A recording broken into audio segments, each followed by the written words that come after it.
Kraft presents The Great Gildersleeve. Each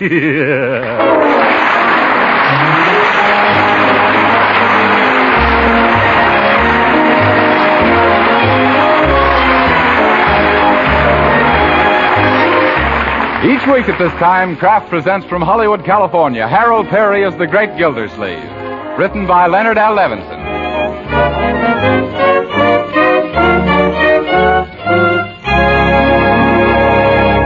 We'll hear from the Great Gildersleeve in just a moment. But first, here's what a prominent government official said about nutrition not long ago.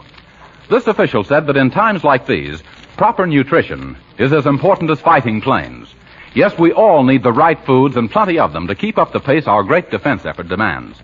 So you'll be glad to know that Parquet margarine, made by Kraft, is one of the right foods, and that it's so economical you can use all you need. You see, Parquet margarine not only has delicious flavor that makes it grand for table use, baking, and pan frying, Parquet contains lots of valuable food elements, too. Yes, wholesome Parquet margarine is a highly nutritious food. In fact, one of the best energy foods you can serve. And what's more, every pound of Parquet contains 9,000 units of important vitamin A. But just because Parquet margarine is good for you, don't think it isn't good tasting. Why, Parquet's delicate, appetizing flavor has made it a favorite with families all over the country, both for table use and for cooking. So try it. Buy a pound or two of delicious Parquet margarine tomorrow. Yes, ask your dealer for Parquet. P-A-R-K-A-Y.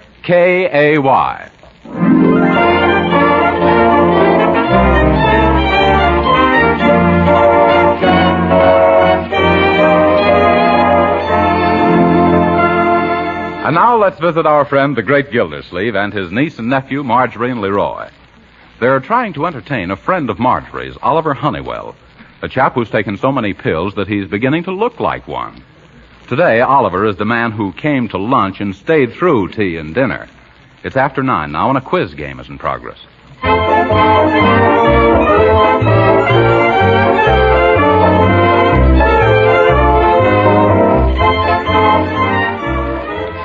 Very good.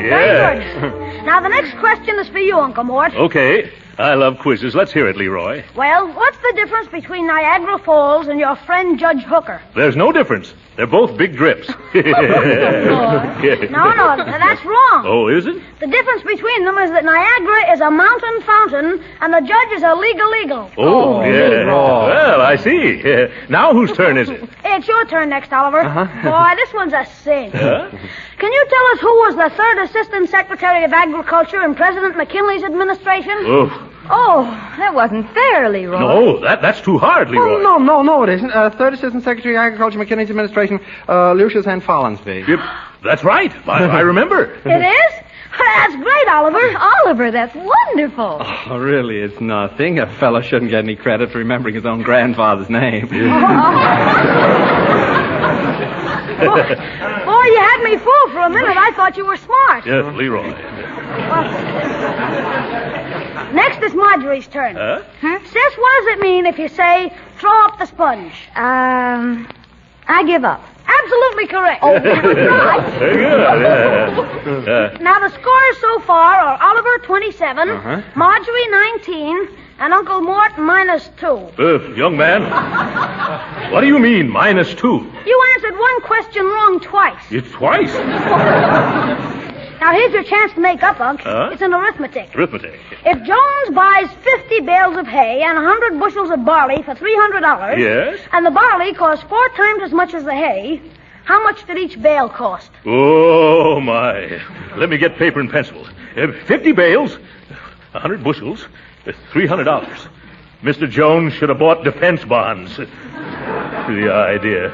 Oh, what's that? 9:30. Leroy, I've got a question for you this time. If 9:30 equals your bedtime, and you haven't done your homework yet, how do you expect to know your lessons tomorrow if you have to go to sleep now? Gee, that's an easy one, Uncle Mort. All those questions I've been asking you people are my homework. It's all done. It is? You're a bright boy, Leroy. Say, can we just finish this game, Uncle Mort? Yeah, I sort of lost interest in this game. I thought it was fun. You would. Now scamper off to bed, Leroy. Gee whiz, I'm not a bit sleepy. Why can't I stay up? It's the same thing every Sunday night. First Jack Benny, then Charlie McCarthy, and after that trying to get Leroy to go to bed. But, Uncle Mort, you stay up a lot later than this. Why can't I? Because you're growing, Leroy, and I'm not. No, maybe not in the same direction as I am. That's enough, Leroy. What? Let's leave Uncle's waistline out of this. You leave it out. You brought it in. Yep.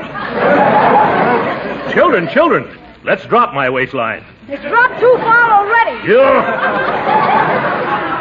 Good night, young man. Oh, are you going to bed, Uncle Mort? Sweet dreams. No, you're the one who's going to bed. Yes, and let's not discuss it anymore. But...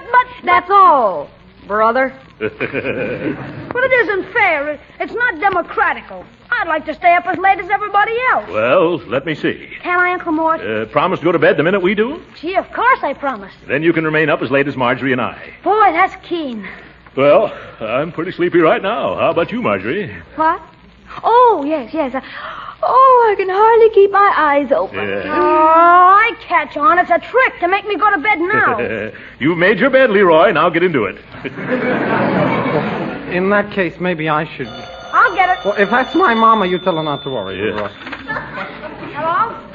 Hello?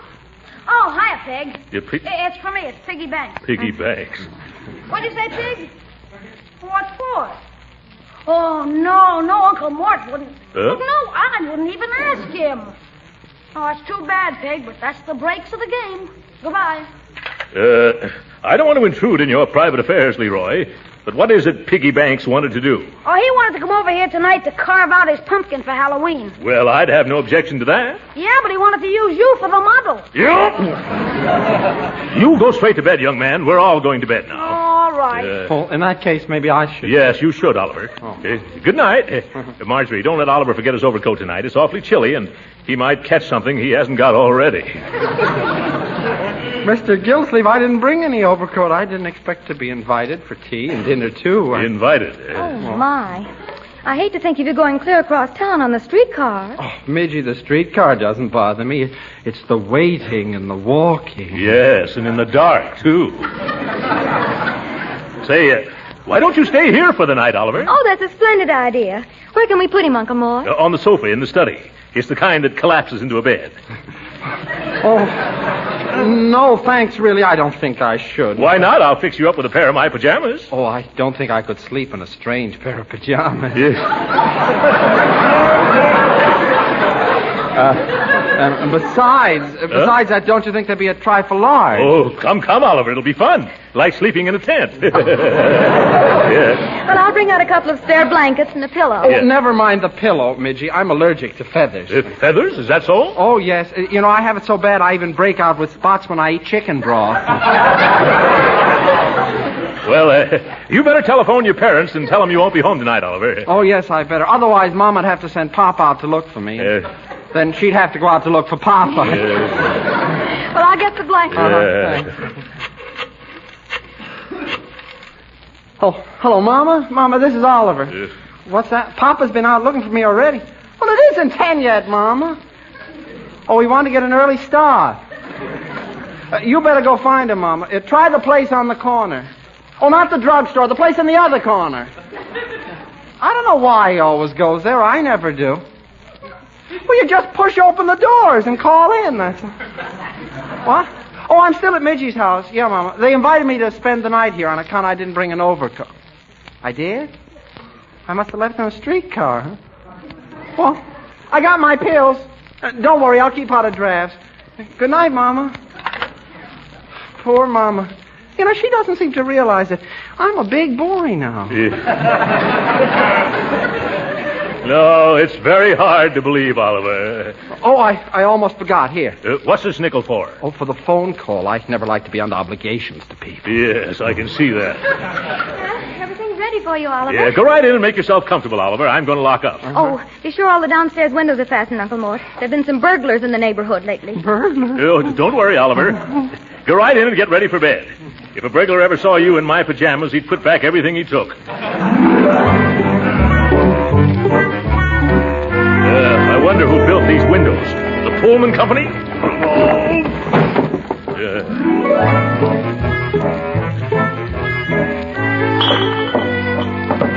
Oh, my bunion.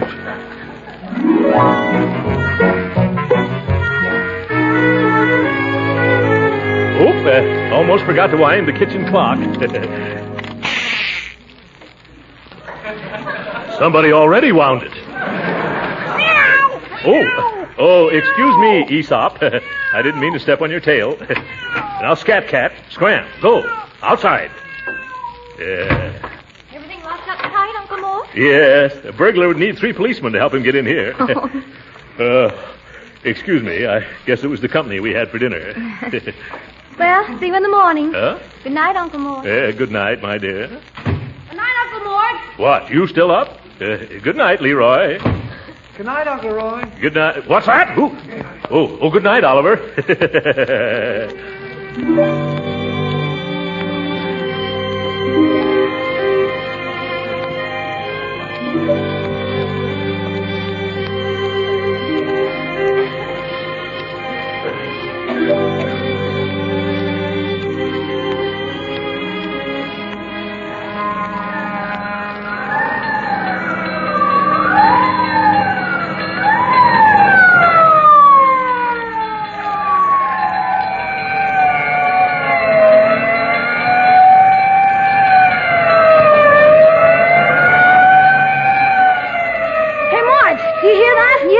Woke me up. There must be a fire somewhere near here. How about let's go in and see? You better ask your Uncle Mort first. Okay. Mom and Pop. Hey, Uncle Mort, can I go to a fire? What's that? There's a fire somewhere close. Can I go see it? A fire? Oh, boy, I haven't done one for years, and I just love to go to blazes. Well,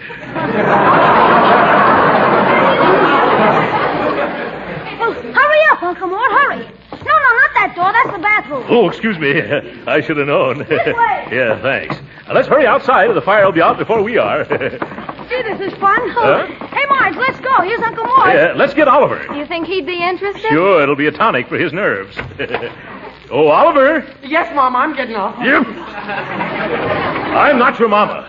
Come on outside with us. Hurry up. What's wrong? There's a fire, Oliver. Fire! Well, Oh, my goodness, come on, let's go right away. Out. Follow me. Wait for us, Oliver.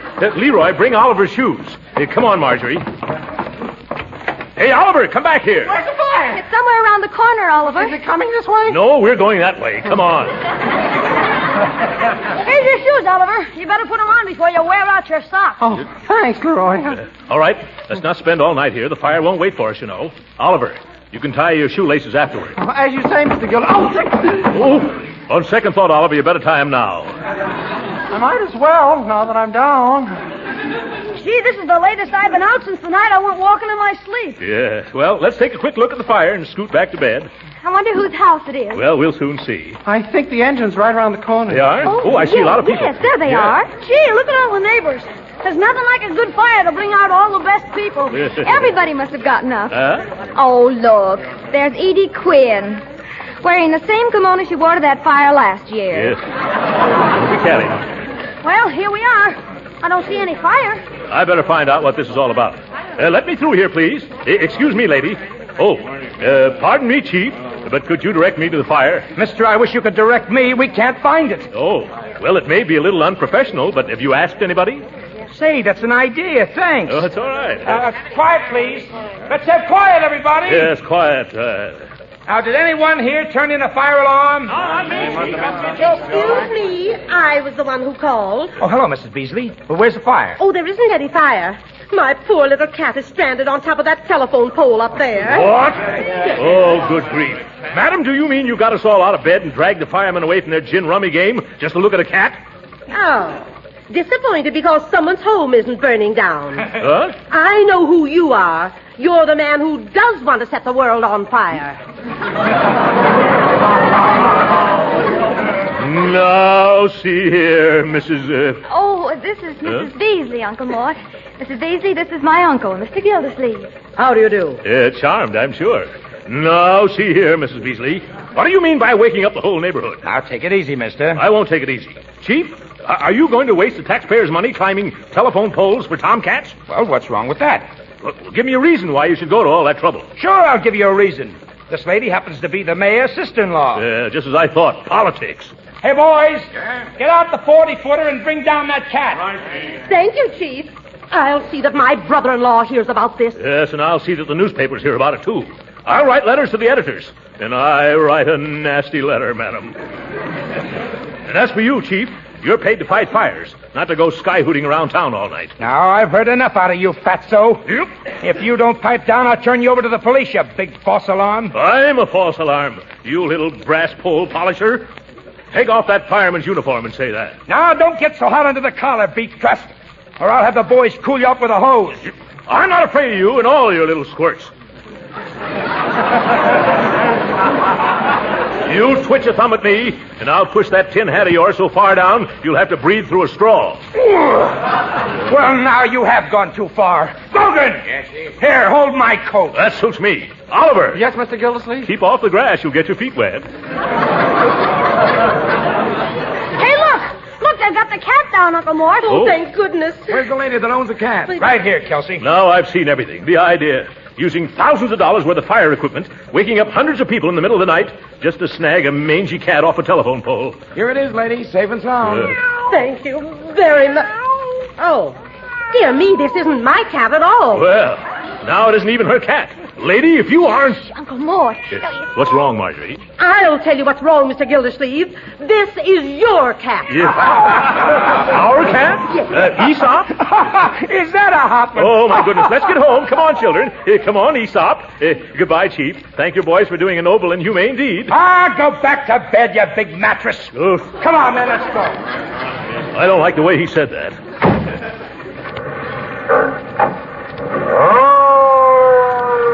Too bad there wasn't a fire. We could have at least gotten warm. Oliver. But don't you dare catch a chill. I'll try my best not to, Midgie. Wish I'd brought along my cold pills. Let's hurry into the house, Oliver. We'll fix you up a nice hot cup of, what can you drink a nice hot cup of? Water, if it's distilled. Well, it'll be nice to get back into a nice warm bed. Open the door, Leroy. Okay. Uh-oh, it's locked. Locked? Why didn't I go home on a straight time? Now, don't get excited. Don't be nervous. Take it easy, everybody. I have the key right here. Right here in my pants pocket. Oh, no. No what? No pants. I'm just wearing pajamas. Here, let me try that door. Ooh, no shoes either. Maybe it's stuck. No, we're stuck, Oliver. The wind must have blown it shut. Well, I guess the joke's on us. I'm sorry, Mr. Gildersleeve, I don't get it.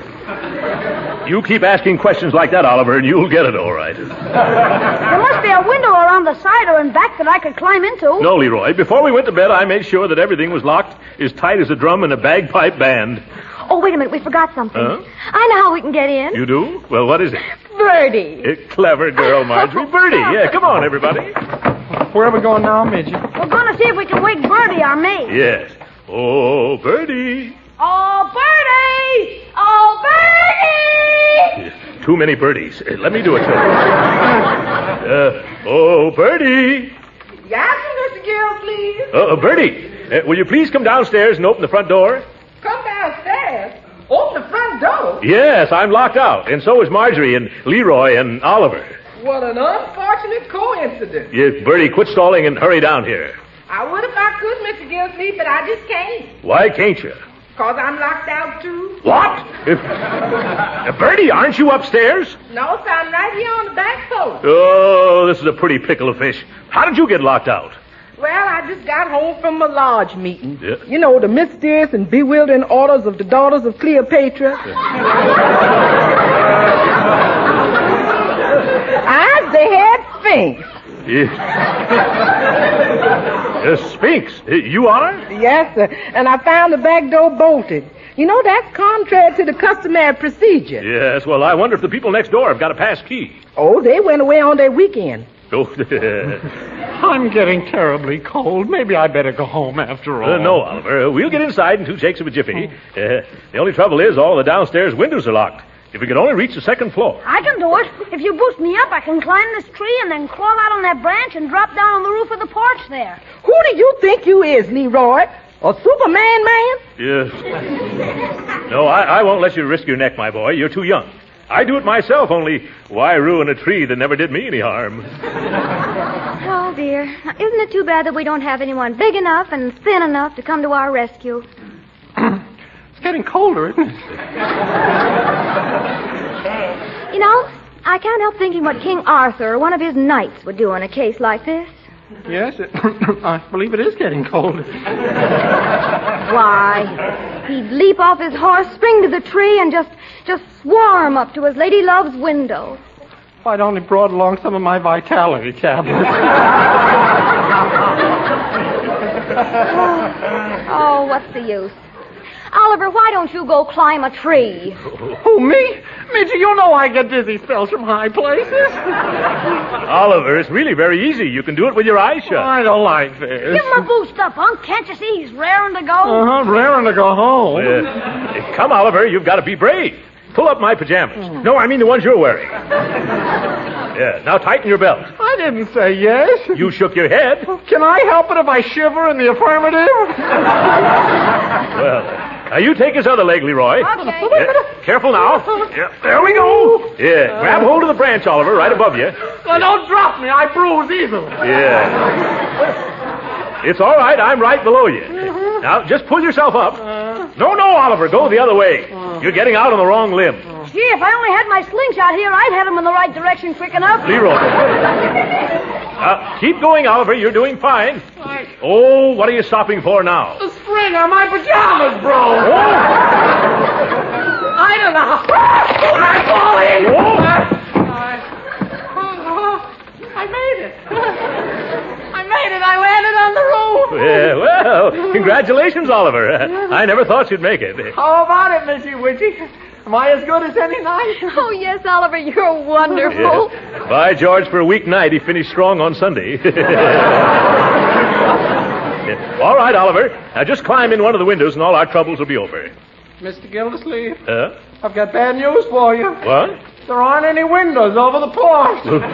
What? A porch without windows? I never heard of such a thing. Let me look.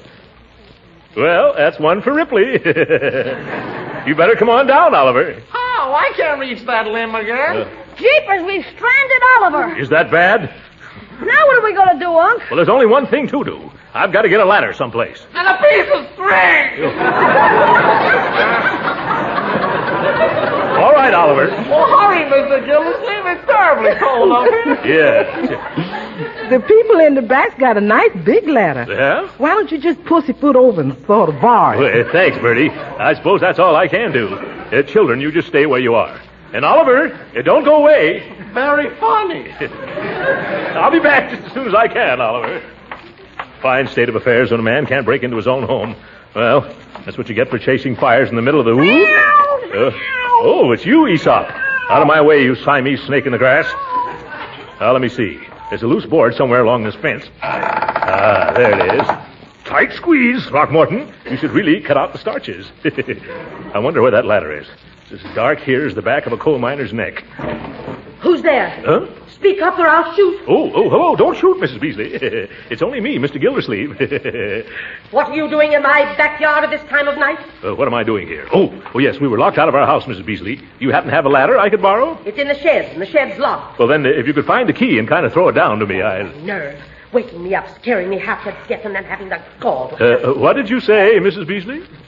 Wait where you are, Mr. Gildersleeve. I'll be right back. Yeah, lovely woman. A break at last. This time we're all set, TP. Where are you, Mr. Gildersleeve? Right underneath your window, Mrs. Beasley. Directly underneath? Yes, directly underneath. Well, then, catch.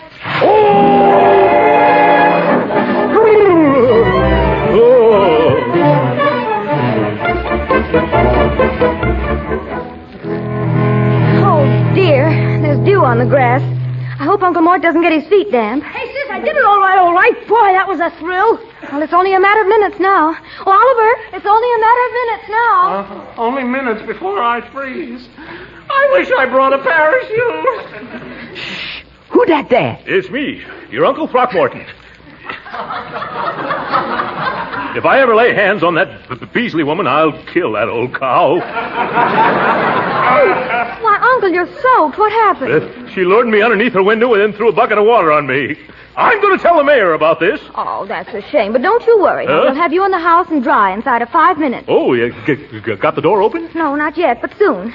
Poor Oliver's been freezing on that roof. He's freezing. Yes, so I sent Leroy down to the corner to ring the fire alarm. Oh, fine. Oh, my goodness. What'll the chief say when he sees me this time? Can't you stop him, Leroy? I don't think so. Oh. In fact, I'm sure I can. Oh, my. Here we go again.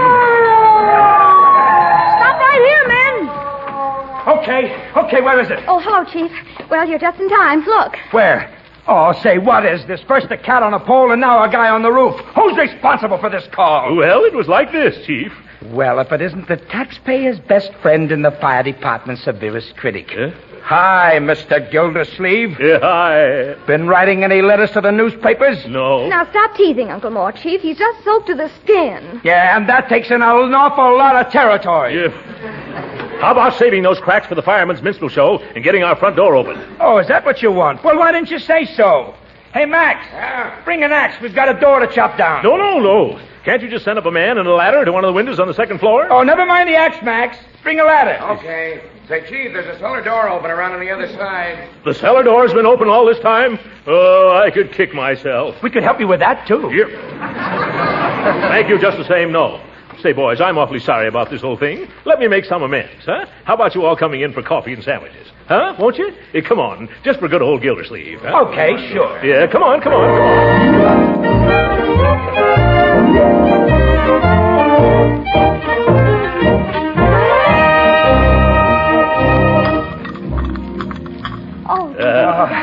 Have another cup of coffee, Chief? No, thanks. I've had 2 already. You've had 4, but have another anyhow. Oh. Sandwich, Mr. Grogan? No. I'm full clear up to here. Incidentally, I made sure that cellar door was locked tight this time. Thanks, Mr. Grogan. Well, this has been swell, Mr. Gildersleeve, but now we'd better be getting back, boys.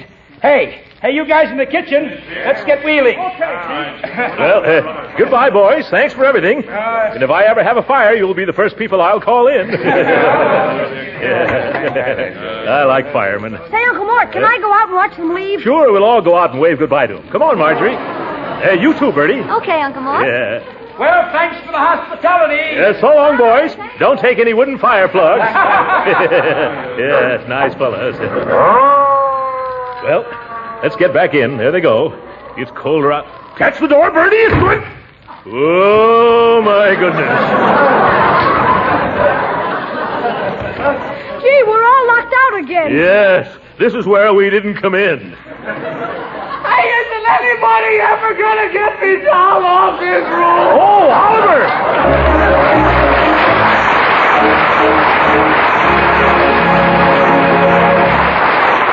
The Great Gildersleeve will be with us again in a few minutes. But right now, let me remind you that next Friday is Halloween. And if you mothers are the kind that worry about the children being out and getting into mischief, here's a worthwhile suggestion for you. Keep the kids at home with a well-stocked pantry. Yes, if you have plenty of popcorn and cookies and cakes on hand, you can be sure the kids won't go very far away. Now, to make popcorn extra good, drench it with plenty of melted parquet margarine made by Kraft. Yes, that delicate, tempting flavor that makes parquet a favorite for table use makes it delicious on popcorn, too. And remember, use parquet margarine in the cookies and cakes you bake. It makes them tastier because it's a real flavor shortening, not just a bland, tasteless fat. And not just at Halloween, but the year round, parquet margarine provides your family with wholesome, nourishing food values. Yes, parquet margarine is a highly nutritious energy food that contains important vitamin A. So use parquet margarine made by Kraft all 3 ways. At the table, for baking, and for pan frying. It's delicious, it's nourishing, it's economical. Tomorrow, ask your dealer for a pound or 2 of parquet. Parkay.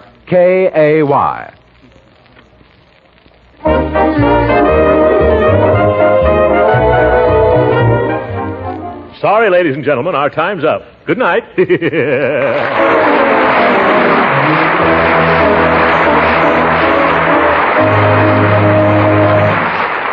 Original music heard on this program was composed and conducted by William Randolph. This is Jim Bannon speaking for the Kraft Cheese Company and inviting you to be with us again next week at this same time for the further adventures of the Great Gildersleeve.